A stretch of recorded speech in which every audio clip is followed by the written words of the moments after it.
ada di layar PPT.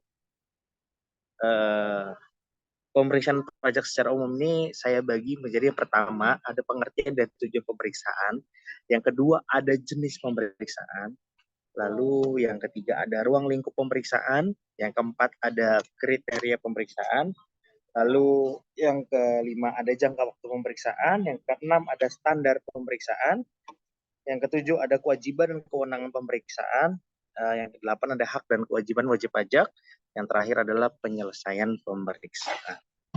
Next, Mas Arul.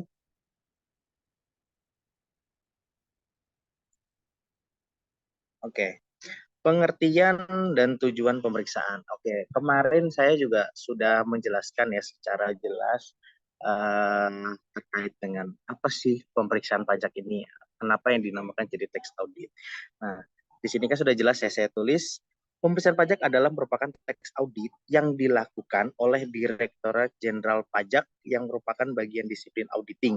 Tepatnya audit kepatuhan karena adanya tujuan dari pemeriksa pajak untuk menguji kepatuhan wajib pajak dalam memenuhi kewajiban perpajakannya sebagaimana konsekuensi dari sistem self assessment.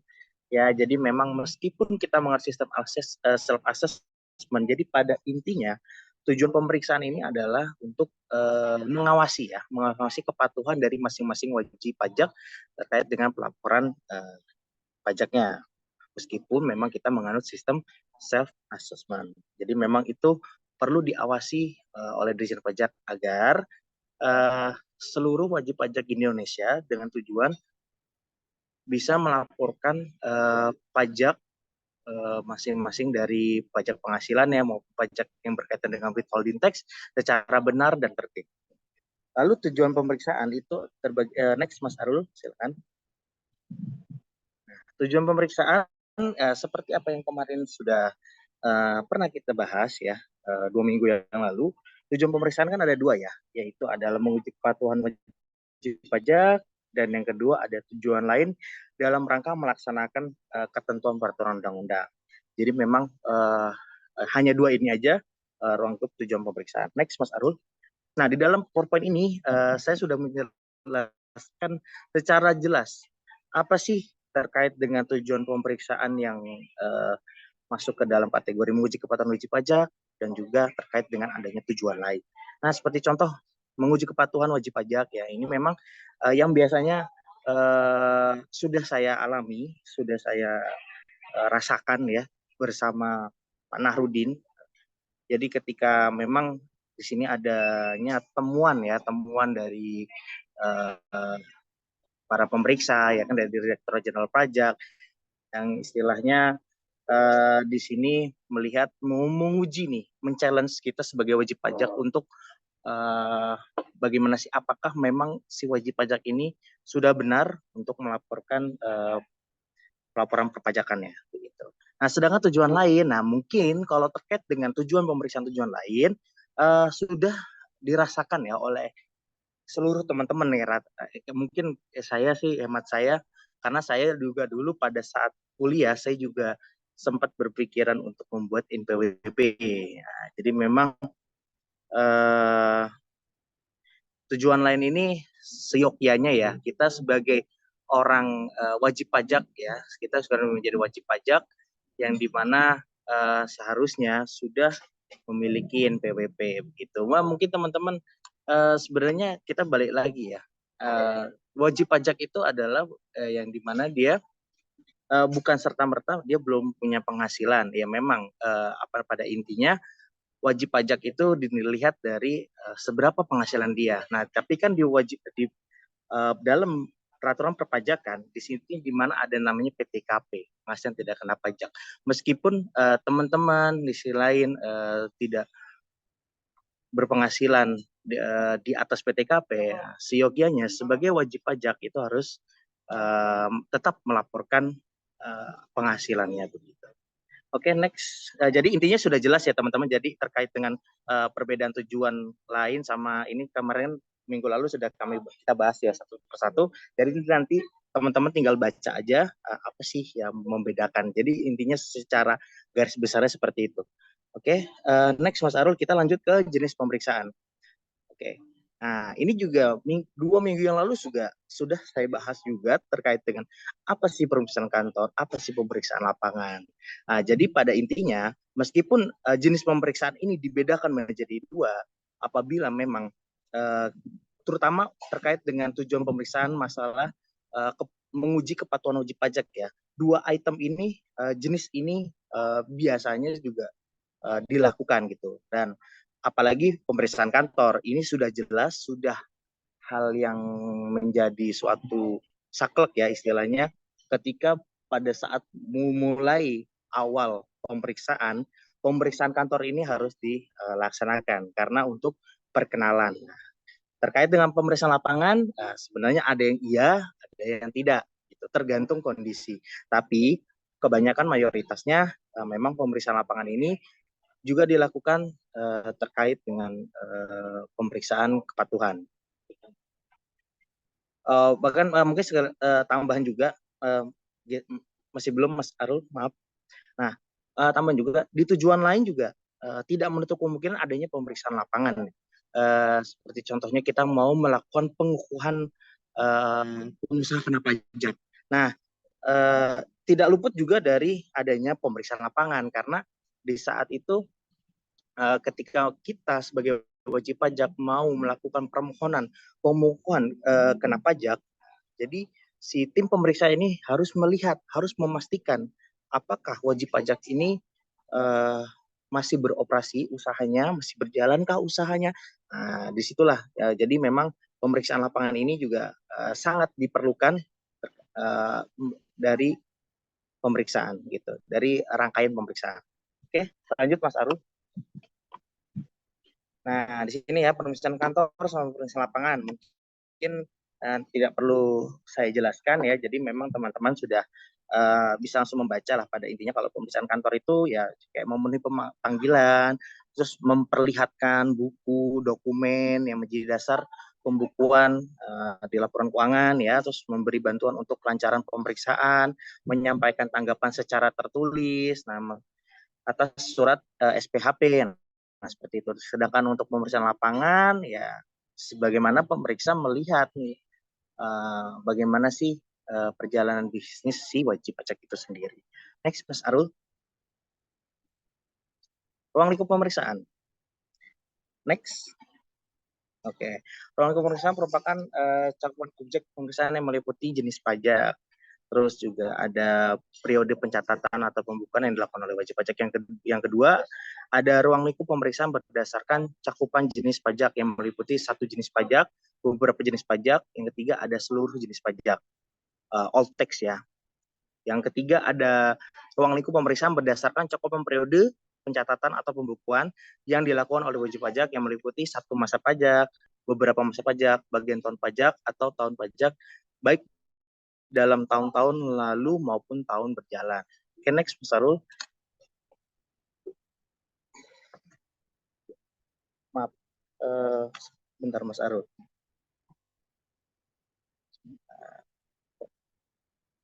Maaf ya teman-teman, ini,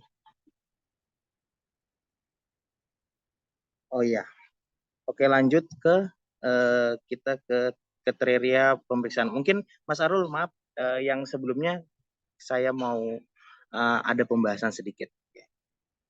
Oke, jadi ternyata memang di dalam PPT ini, mohon maaf, ternyata belum saya jabarkan. Setidaknya ini saya akan jelaskan apa sih maksud dari tulisan ini.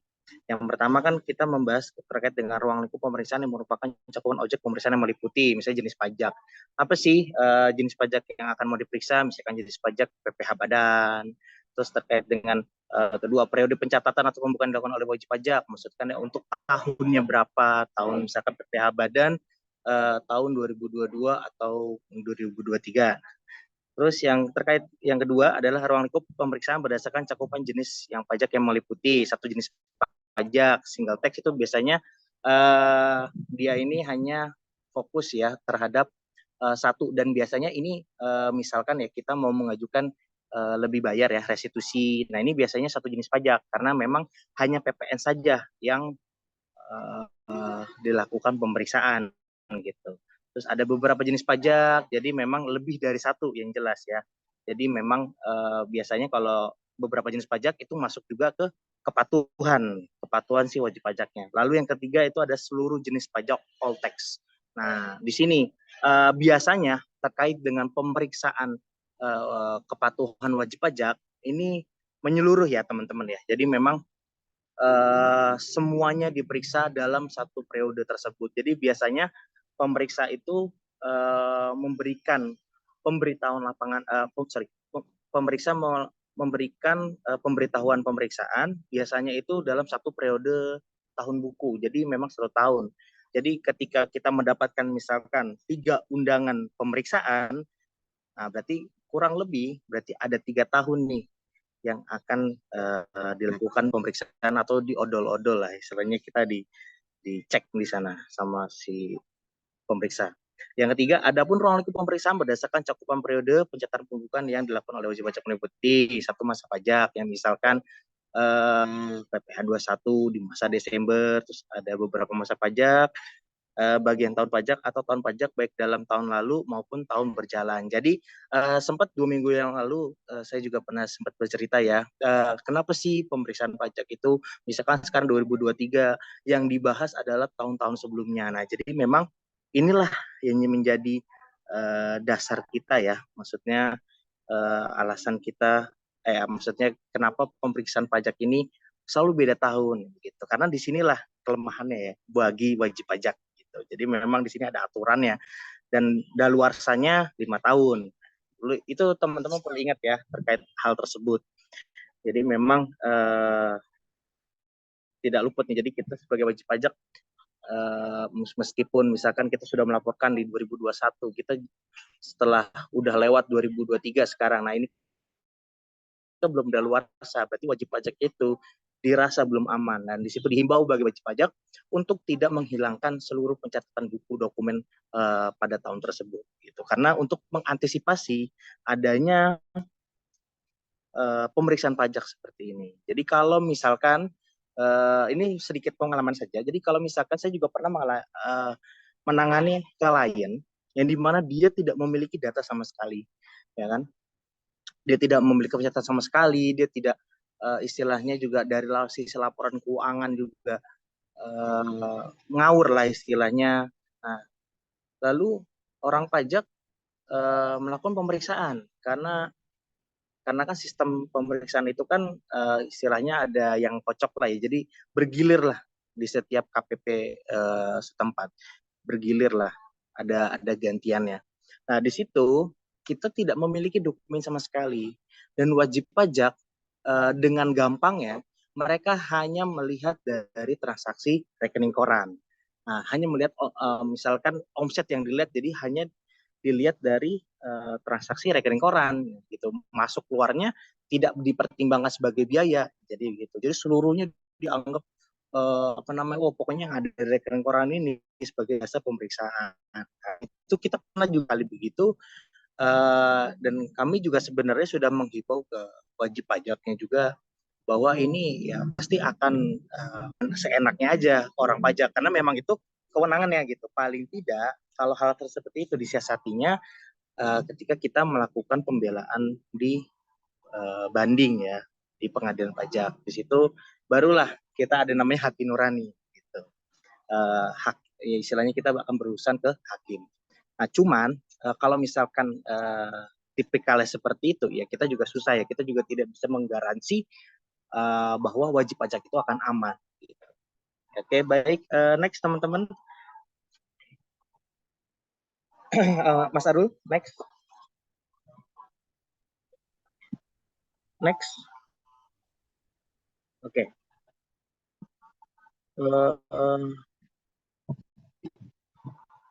Hilang Mas Arul.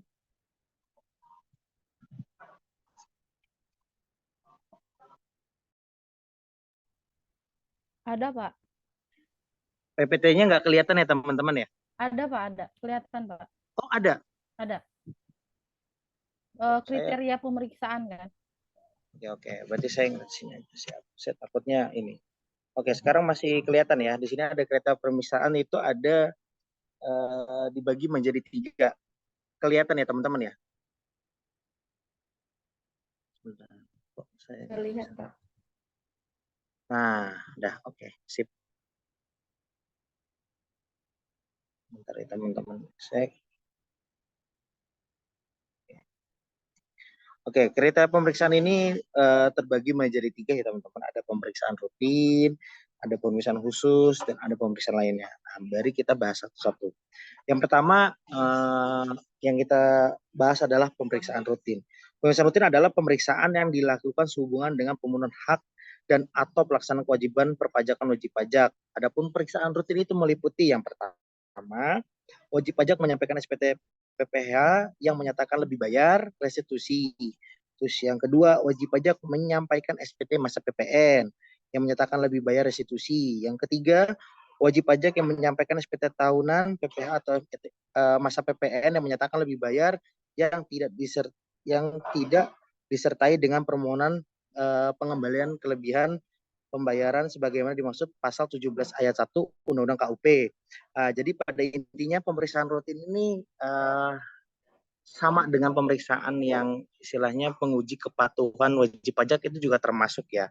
Jadi dalam arti kayak kita melakukan pengajuan restitusi, terus juga kita diperiksa kepatuhan oleh wajib pajak, itu termasuk dari yang namanya jenis pemeriksaan rutin.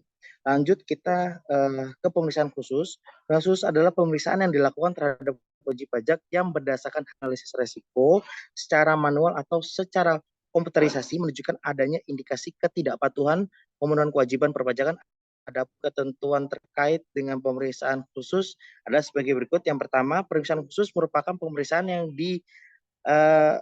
layaknya terhadap wajib pajak yang berdasarkan analisis risiko. Jadi itu juga ya, saya mau bahas salah satu klien yang pernah saya tangani, yang meskipun dia itu belum memiliki peredaran usaha ya, belum memiliki omset sebenarnya.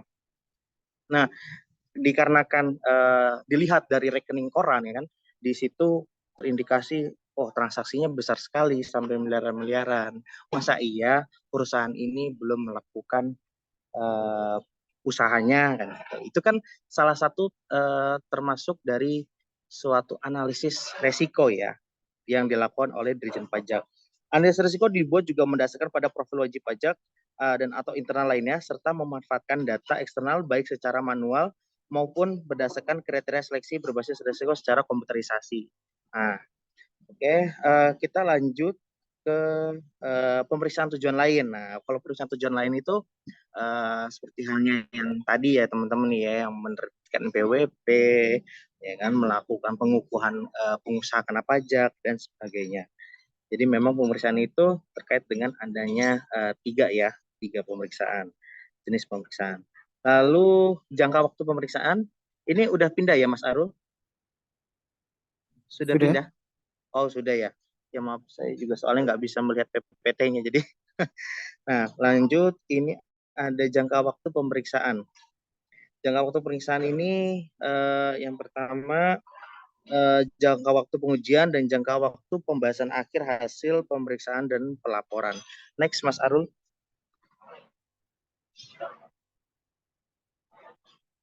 Jangka waktu pengujian diatur dengan ketentuan sebagai berikut. Nah, di sini kemarin kan belum pernah saya sebutkan ya terkait dengan berapa sih lama waktunya proses pemeriksaan.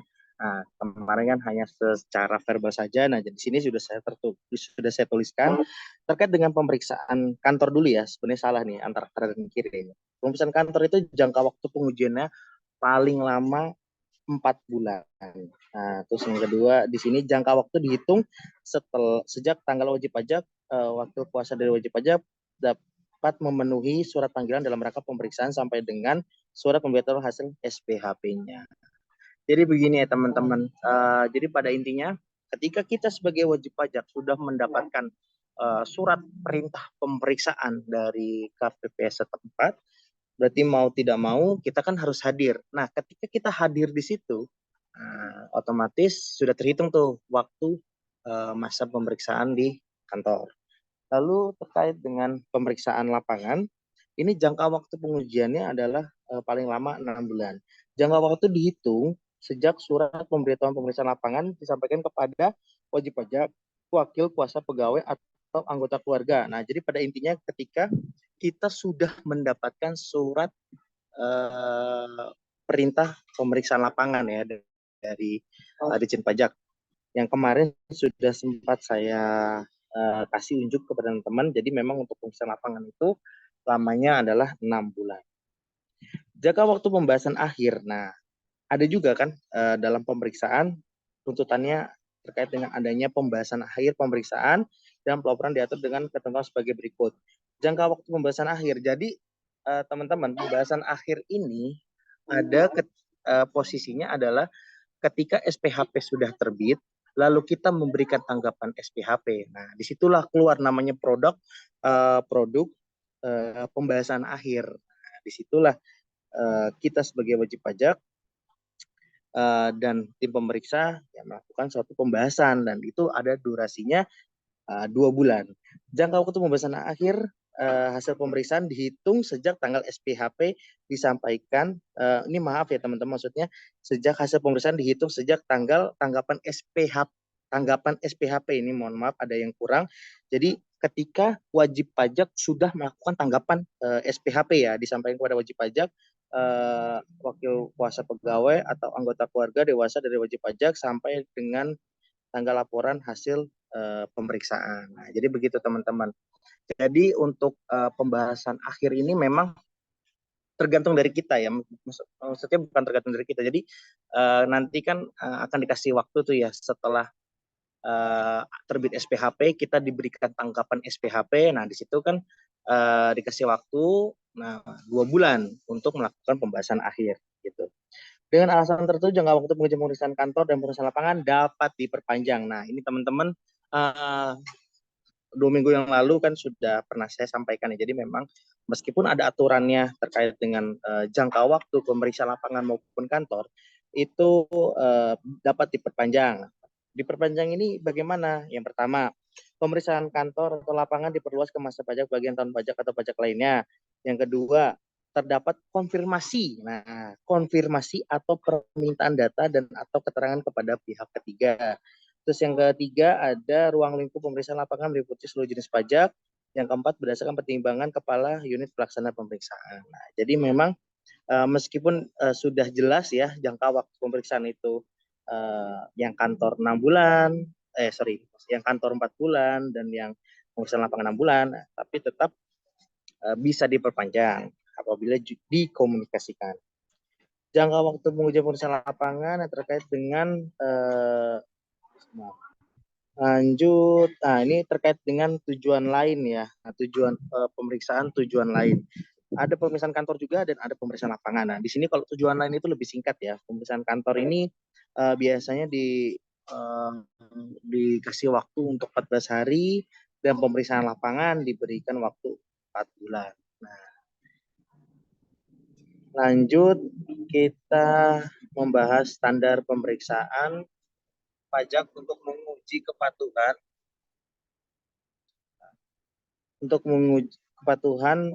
kewajiban perpajakan. Next, Mas Arul. Oke. Dalam rangka menjaga kualitas pemeriksaan untuk menguji kepatuhan pemenuhan kewajiban pajakan harus dilaksanakan sesuai dengan standar pemeriksaan. Standar pemeriksaan digunakan sebagai ukuran mutu pemeriksaan yang merupakan capaian minimum yang harus dicapai dalam melaksanakan pemeriksaan.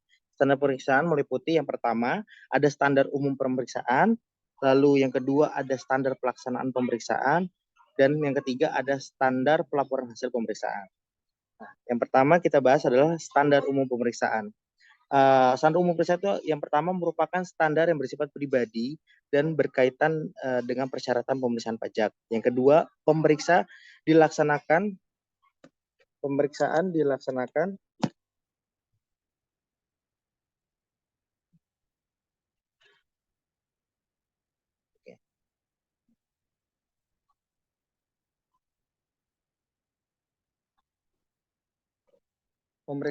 oleh pemeriksa pajak yang memenuhi syarat sebagai berikut. Jadi memang untuk pemeriksa pajak sendiri memiliki aturan tertentu ya, nggak bisa sembarangan orang. Yang pertama, telah mendapat pendidikan dan pelatihan teknis yang cukup serta memiliki keterampilan sebagai pemeriksa pajak.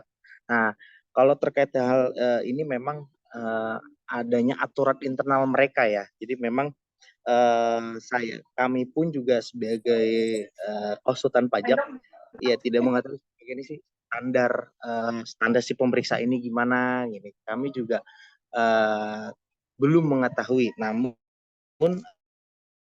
kami melihat adanya di buku ya terkait dengan standar bagi si pemeriksa. Yang kedua ya kita lanjut menggunakan keterampilan bersama. Yang ketiga jujur dan bersih, biasa mengutamakan kepentingan negara. Nah ini udah jelas.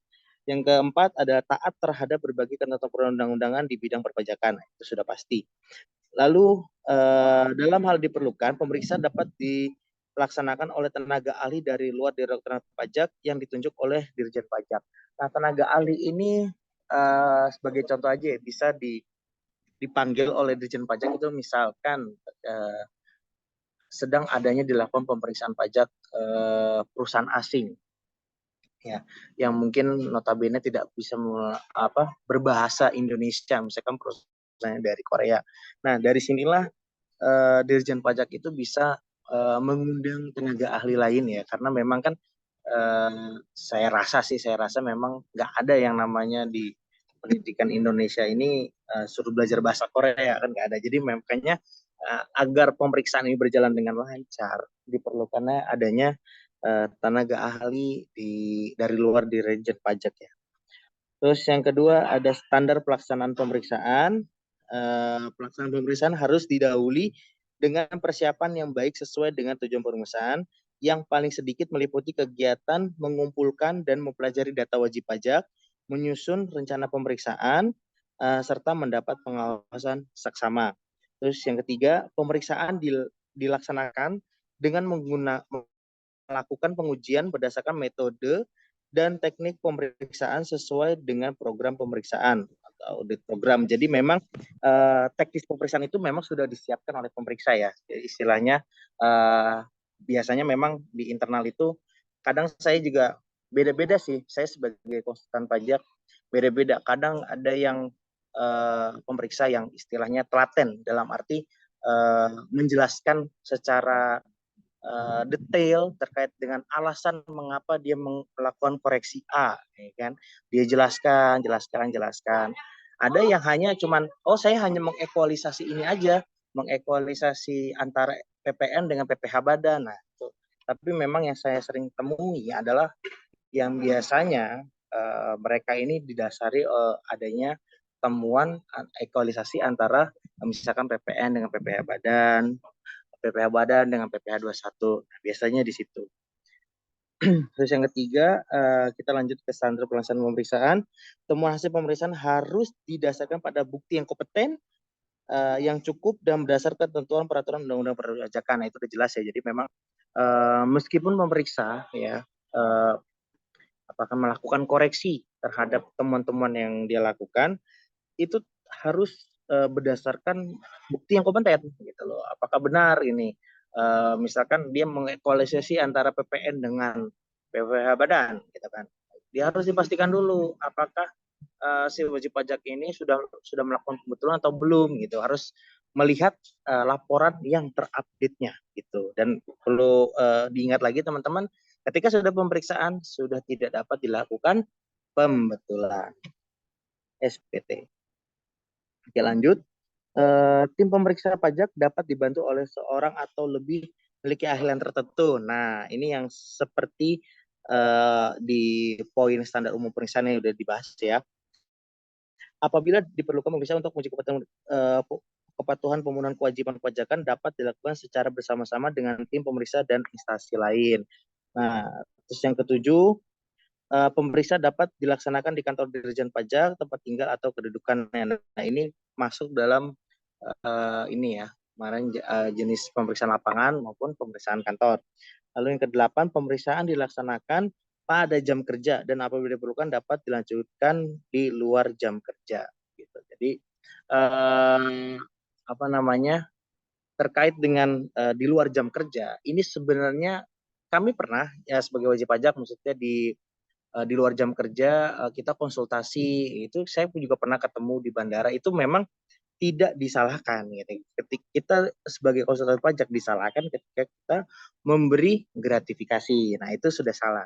Tapi terkait dengan konsultasi di luar jam kerja, itu bagus. Berarti istilahnya si tim pemeriksanya mau mendengarkan alasan-alasan wajib pajak begitu. Jadi memang di sini tidak ada aturan yang mengatur. Maksud dalam arti tidak menjadi suatu larangan ya ketika wajib pajak bertemu tim pemeriksa di luar jam kerja. Gitu. Dan biasanya juga kalau di luar jam kerja ini, misalkan ya, ini kami mendapatkan WP ya pemeriksaan di luar kota dengan alasan tertentu, Pak, kami flight jam segini segini segini, kami tidak bisa langsung ketemu di kantor, apakah bisa ketemu mungkin di dekat kantor Bapak segala macam, bisa gitu. Jadi memang di sini kita sebagai wajib pajak sudah dipermudah ya terkait dengan hal-hal tersebut. Penghasilan pelaksanaan pemeriksaan dikomentasikan dalam bentuk kertas kerja pemeriksaan KKP dengan ketentuan. Nah, sebenarnya KKP ini kertas kerja pemeriksaan ini pada saat sebelum SPHP dirancang, ini buat teman-teman ya, suatu saat nanti misalnya di konsultan pajak, disarankan teman-teman sebelum adanya SPHP harus menanyakan nih, wajib menanyakan kepada tim pemeriksa, Pak, yuk kita bahas yuk Pak terkait dengan SPHP-nya gimana, saya pengen lihat kertas kerjanya Bapak gimana, agar SPHP yang tertuang itu sudah jadi kita sebagai wajib pajak sudah siap nih dalam arti apa sih yang menjadi dasar koreksi secara detail gitu kan terkait dengan yang dilakukan oleh si pemeriksa ini. Jadi memang KKP ini sangat diperlukan. Jadi itu haknya teman-teman ya. Jadi memang karena ini suatu kewajiban si tim pemeriksa untuk menyusun kertas kerja gitu. Kalau misalkan ada kertas kerjanya, nah ini bisa jadi tanda tanya. Tapi selama saya menangani satu sengketa pajak ya dari tahap pemeriksaan, itu sudah ada kertas kerja pemeriksaannya gitu. Lalu kita membahas terkait dengan standar pelaporan hasil pemeriksaan. Nah, ini kita udah berbicara hasil pemeriksaan. Jadi kegiatan pemeriksaan untuk menguji kepatuhan pemenuhan kewajiban proses pajakan harus dilaporkan dalam bentuk LHP yang disusun sesuai standar pelaporan hasil pemeriksaan. Nah, LHP ini jadi sudah di ujung step pemeriksaan. Nah, coba saya mau ini deh, biar nggak ngantuk buat teman-teman. Setelah adanya LHP, laporan hasil pemeriksaan, ada produk apa? Ini sebenarnya sih nanti akan dibahas, cuman saya pengen tahu seberapa teman-teman memahami lah terkait dengan alur pemeriksaan pajak ini. Setelah adanya LHP, udah ada laporan hasil pemeriksaan ya, udah keluar nih produk laporan hasil pemeriksaan LHP-nya udah keluar dan juga sudah ada pembahasan akhir. Ada produk apakah yang keluar setelah itu? Mungkin teman-teman ada yang bisa menjawab. Izin masuk Pak. Mbak Rani? Ya, SKP kami surat ketetapan pajak kan Pak? Siap, betul sekali ya, tepatnya. Kalau Mbak Rani saya sebenarnya udah nggak heran. Ya, jadi betul sekali. Jadi memang LHP ini setelah LHP dikeluarkan berarti sudah ada SKP, surat ketetapan pajaknya. Ya itu terserah ya mau lebih bayar atau kurang bayar. Jadi SKP itu ada dua tuh ya, ada lebih bayar, ada tiga, satu aman nihil. Oke, kita lanjut ke kewajiban dan kewenangan pemeriksa pajak. Ini sudah sampai sini ya Mas Arul ya. PPT tetap berjalan kan Mas? Berjalan. Tetap berjalan, siap. Yang penting hati jangan jalan-jalan ya Mas. Oke, kewajiban pemeriksaan pajak ya. Dalam melakukan pemeriksaan untuk menguji kepatuhan, kewajiban perpajakan pemeriksa pajak wajib. Nah, ini kewajiban. Jadi kewajiban si pemeriksa pajaknya. Jadi misalkan kewajiban ini tidak dilaksanakan ya, misalkan ini Anda sebagai wajib pajak atau kuasa dari wajib pajak komplain, misalkan kewajiban ini tidak dilaksanakan oleh si pemeriksa. Yang pertama, menyampaikan surat pemberitahuan pemeriksaan lapangan, ini udah jelas, ya kan? Ini sebagai sebenarnya kita sebagai wajib pajak takut nih ketika memang surat udah keluar. Itu yang pertama ya teman-teman, surat. Yang kedua, memperlihatkan tanda pengenalan pemeriksa pajak. Nah, kalau ini sih sebenarnya sudah kewajiban memang. Tapi kadang saya juga malu juga, Pak, kartu namanya mana? Nah, kan agak malu juga ya nanya kayak gitu ngapain. Tapi memang ini satu kewajiban mereka untuk memperkenalkan diri sebagai tim pemeriksa. Terus yang ketiga, memperlihatkan surat yang berisi perubahan tim jika memang ada perubahan. Jadi memang apabila ada perubahan, pemeriksa harus menerbitkan surat adanya penggantian tim. Yang misalkan dari supervisornya, atau dari timnya, atau dari ketua timnya, itu wajib untuk diberikan surat pemberitahuan. Yang keempat, melakukan pertemuan dengan wajib pajak dalam rangka memberikan penjelasan mengenai alasan dan tujuan pemeriksaan. Lagi-lagi dibahaskan memang pada awal misalkan kita disuruh hadir pemeriksaan, kita sebenarnya sebagai wajib pajak harus perlu tahu apa sih dasarnya sampean ini memeriksa kami gitu. Itu paling penting. Apa sih dasarnya si tujuan pemeriksaan ini, meskipun dalam rangkaian pemeriksaan ini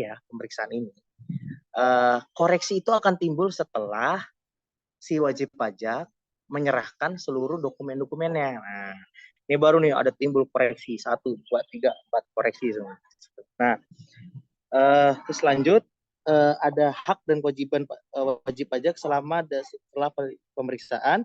Yang ketiga, hak wajib pajak menjauhkan permohonan untuk dilakukan pembahasan dengan tim quality assurance. Nah, pembahasan quality assurance itu nanti ada di pembahasan akhir ya. Maksudnya dalam arti jika memang tidak merasa puas ya, jadi nanti bisa melakukan pembahasan dengan tim quality assurance. Tapi kalau menurut saya sih, hemat saya ya, untuk pembahasan tim quality assurance bisa kok. Terus kita membahas lagi terkait dengan hasil pemeriksaannya, ya juga tetap hasilnya biasanya sama-sama aja gitu, kecuali misalkan kita ada nih data yang kelewat atau data yang setidaknya kemarin ketulisut sekarang ada dan itu otentik dan bisa dibenarkan keasliannya di ini itu mungkin bisa dibantu. Paling saya hanya bisa bilang cuma 10%, 20% lah. Intinya bisa dilakukan pengurangan ya gitu. Lanjut, kewajiban dari wajib pajak untuk memenuhi permintaan buku. Nah, ini jadi permintaan buku jadi merupakan suatu kewajiban juga ya. Tim pemeriksa untuk memfollow up kami sebagai wajib pajak menyeluruhkan seluruh dokumen-dokumen dan data-data terkait dengan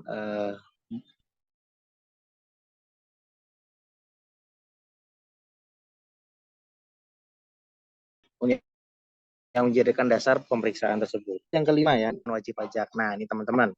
Jadi, pemeriksa dengan wajib pajak ya melakukan pertemuan itu seyogyanya itu ada namanya berita acara. Jadi setiap ada pertemuan itu pembicaraan apa sih yang kita setujui, apa sih yang tidak kita setujui, itu harus ada sebenarnya gitu. Tapi dalam praktiknya ya ada. Jadi memang prakteknya kami selaku konsultan pajak memang kadang ada juga yang udah Pak isi aja tanggapannya Bapak dalam berita acara tersebut. Ya kita suruh ngisi sendiri gitu. Kadang yang udah diisiin sama dia terus kita tinggal tanda tangan aja gitu. Terus kalau ada yang misalkan direvisi, apa Pak yang mau direvisi begitu. Nah, itu berita acara. Jadi berita acara ini ya mungkin teman-teman juga pasti udah tahu ya. Jadi layaknya seperti rekaman proses pemeriksaan. Ini gimana sih ini? Hari ini tuh kita membahas apa aja sih gitu. Terus yang keenam, menyampaikan SPHP kepada wajib pajak. Itu udah jelas. SPHP surat pemberitahuan hasil pemeriksaan. Nah, jadi gini teman-teman ya, ini sebelum saya takutnya ada yang masih belum paham ya terkait dengan alur pemeriksaan ya. Pemeriksaan alurnya, meskipun nanti akan saya jelaskan ya setelah materi ini nanti akan ada alur pemeriksaan ada. Nah, yang pertama kan kita dapat surat, ya kan. Wajib pajak datang untuk perkenalan dan bla bla bla segala macam. Nah setelah itu pasti si pemeriksa bilang, ya udah Pak, tolong dilengkapi bukti-bukti A sampai Z ini, tolong dilengkapi ya Pak. Oke. Setelah wajib pajak melengkapi bukti-bukti A sampai Z, menyerahkanlah ke si pemeriksa. Nah setelah diserahkan itu biasanya kalau misalkan dirasa kurang, nanti si pemeriksa melakukan pemeriksaan lapangan. Nah setelah itu, setelah sudah melakukan pemeriksaan lapangan, barulah itu ada namanya produk SPHP. Nah, surat pemberitahuan hasil pemeriksaan, dan di situ isinya ada koreksi-koreksi segala macam. Nah, sebelum ada SPHP itu yang tadi saya umumkan, perlunya kita ada, sebelum ada SPHP, seyogyanya kita sebagai wajib pajak itu melakukan inilah apa namanya pembicaraan dengan pemeriksa, Pak, pembahasan dulu yuk sebelum SPHP gitu. Meskipun memang tidak secara tertulis tidak ada, cuman baiknya seperti itu karena lebih biar enak, biar kita ketika menerima SPHP nggak kaget, wow gitu, biar nggak kaget. Jadi baiknya seperti itu. Nah, ketika SPHP kita sebagai wajib pajak kasih nih tanggapan SPHP-nya. Oh, koreksi SPT badan kami nggak setuju. Oh, koreksi PPh 23 kami setuju.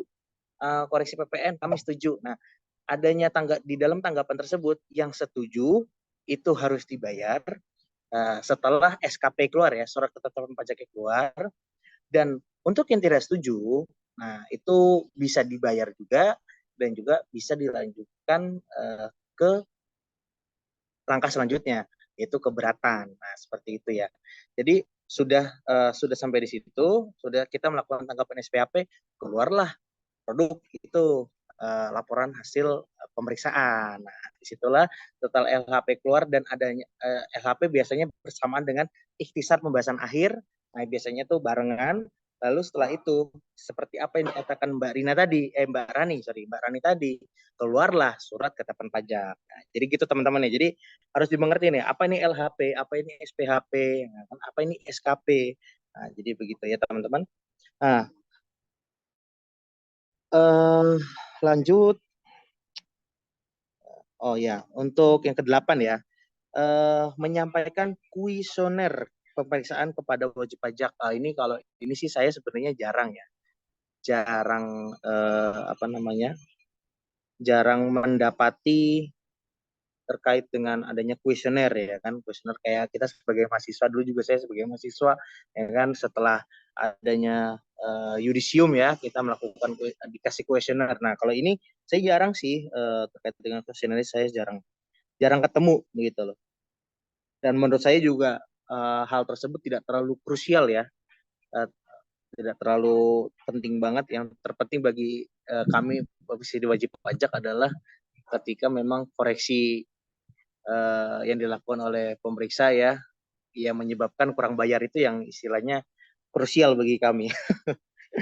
Lalu ke-9, melakukan pembinaan kepada wajib pajak dalam memenuhi kewajiban pajakannya sesuai dengan ketentuan peraturan perundang-undangan dengan menyampaikan saran secara tertulis. Ya ini mau secara tertulis, mau secara langsung ya, secara langsung ini aja apa namanya, sah-sah aja, bisa aja kalau misalkan memang dirasa wajib pajak belum paham nih apa sih ini apa namanya pemeriksaan pajak apa Pak, saya buta Pak sama pajak Pak gitu. Biasanya kan wajib pajak begitu kan, istilahnya saya sering ketemu di mana klien itu kan dia punya uang banyak tapi dia nggak ngerti masalah perpajakan. Nah jadi lumrah terus dia terkait dengan pemeriksaan segala macam dia maju sendiri ya kan, karena mungkin dirasa dia pengen belajar. Nah di situ ketika pemeriksaan ternyata dia ada yang salah, oh apa sih Pak saya yang salah, apa sih yang kayak gini-gini saya. Nah itu hak kita sebagai wajib pajak, dan itu kewajiban si pemeriksa untuk memberitahu ya, istilahnya mengajarkan kita sebagai wajib pajak, nih loh Bu Pak yang benar begini. Nah, gitu.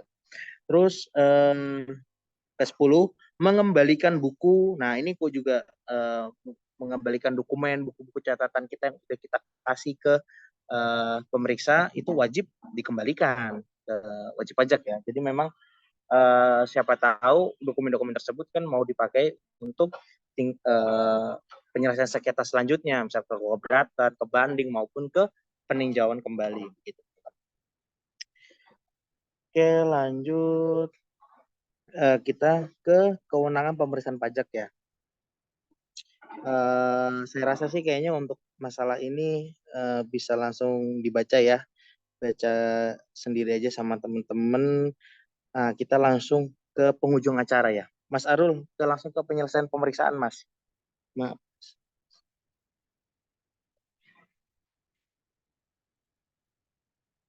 Oh, sudah Mas Arul? Sudah ini di Oh iya, maaf ya, soalnya saya nggak bisa ngelihat ini, nggak bisa melihat apa PPT-nya di Zoom gitu. Nah, ini teman-teman bisa melihat sendiri ya terkait dengan penyelesaian pemeriksaan. Nah, mungkin yang tadi sudah saya sebutkan ya, apa sih setelah LHP ini keluar produk apa nih gitu kan? SKP. Iya, itu benar SKP. Tapi ada kemungkinan lain selain adanya SKP ini. Bisa teman-teman lihat sendiri di sini ada saya bagi menjadi 3 ya. Menghentikan pemeriksaan lapangan dengan membuat LHP, Samir. Terus yang kedua membuat LHP sebagai dasar penerbitan SKP. Terus yang ketiga di sini ada mengusulkan pemeriksaan bukti permulaan. Nah, bukti permulaan kan teman-teman udah tahu ya, ini ntar ngarahnya kemana nih? Ke pidana ya. Jadi memang ada apa namanya bukti permulaan itu kalau di hukum itu masuk dalam kan. Nanti setelah udah penyelidikan naik ke sidik penyidikan. Ke penyidikan baru penetapan tersangka. Setelah penetapan tersangka dilimpahkan ke kejaksaan. Setelah dilamar ke kejaksaan ya kan mau pra peradilan ya bisa di pengadilan negeri atau mau langsung ke meja hijau gitu ya teman-teman. Itu kalau alurnya nanti kita terkait dengan pidana. Jadi memang pajak ini kita belajar pajak ini juga belajar hukum juga, kita juga belajar terkait dengan akuntansinya juga. Jadi memang pajak ini serba-serbi ya. Nah, yang pertama kita bahas itu terkait dengan menghentikan pemeriksaan dengan pembuat LHP Samir. Dalam LHP Samir ini yang dimaksud adalah ketika WP ini tidak dapat ditemukan ya, istilahnya keberadaannya entah di mana gitu kan. Jadi mungkin teman-teman udah tahu ya sekarang banyak tuh ya lagi zaman sekarang lagi hitsnya kantor virtual gitu ya. Kita kayak biasanya sih ini dilakukan oleh kantor pengacara ya, yang istilahnya kita cuman biar nama kita keren aja gitu kan, berkantor di Sudirman bla bla bla bla bla gitu. Padahal kantornya nggak di situ, kantornya mah di ini di Tambun misalkan gitu. Nah itu kan lagi ngetren ya begitu. Nah kurang lebih awal mula adanya LHP Samir ya seperti itu. Terus pemeriksaan untuk SPT yang bukan restitusi dilakukan pemeriksaan bukper. Nah ujung-ujungnya kalau misalkan WP ini tidak diketemukan, istilahnya nggak dalam arti gini, nggak hanya ditemukan ya, kita sudah ngasih surat, entah dari WP-nya tidak pernah datang, pernah membeli verifikasi, yang hilang lah istilahnya kayak anggapan surat pajak, oh ini surat pajak tilang ya, kayak istilahnya menganggap masih kayak layaknya surat pajak tilang. Nah itu bisa aja nanti larinya ya ke sini juga ke bukti permulaan yang sebagaimana yang ada di sebelah kanan tuh ya, mengusulkan bukti permulaan. Cuman di sini kan memang karena si wajib pajaknya tidak kooperatif gitu. Nah, terus pemeriksa di sini tidak dilanjutkan dengan penyidikan karena, nah ini udah masuk sidik ya, karena diselesaikan dengan menerbitkan SKP. Oke, masih ada kesempatan ya untuk diterbitkan SKP. Oke deh, nggak jadi ke pidana. Karena kalau ke pidana itu dendanya lebih besar dan kita masuk bui, itu lebih serem. Jadi lebih baik kita membayar sesuai dengan SKP. Gitu. Terus yang kedua, WP mengungkapkan ketidakbenaran perbuatannya. Jadi istilahnya WP ngaku nih, aku tuh salah Pak. Aku tuh udah istilahnya buat faktur, misalnya faktur fiktif. Saya mengaku saya buat faktur fiktif. Itu saya gini gini gini. Saya mau kok mengganti kerugian negara gitu gitu. Nah, jadi situlah awal mulanya ya. Terus di sini ada dilanjutkan karena penyidikan. Nah ini jadi intinya itu tidak ketemu tuh win-win solution-nya. Itu ada penyelidikan karena dilakukan penuntutan, kedua dilanjutkan penuntutan serta telah terdapat putusan pengadilan yang berkekuatan hukum tetap yang menyatakan bahwa WP telah melakukan tindak pidana perpajakan. Nah, jadi ujung-ujungnya ke meja hijau gitu. Oke, mungkin saya rasa cukup ya materi hari ini. Mohon maaf saya tidak bisa sampai jam 3 karena masih ada di luar. Nanti minggu depan dirangkap ya. Jadi insya Allah 2 mata kuliah, 2 materi. Ya, sebelum saya mengakhiri ada baiknya mungkin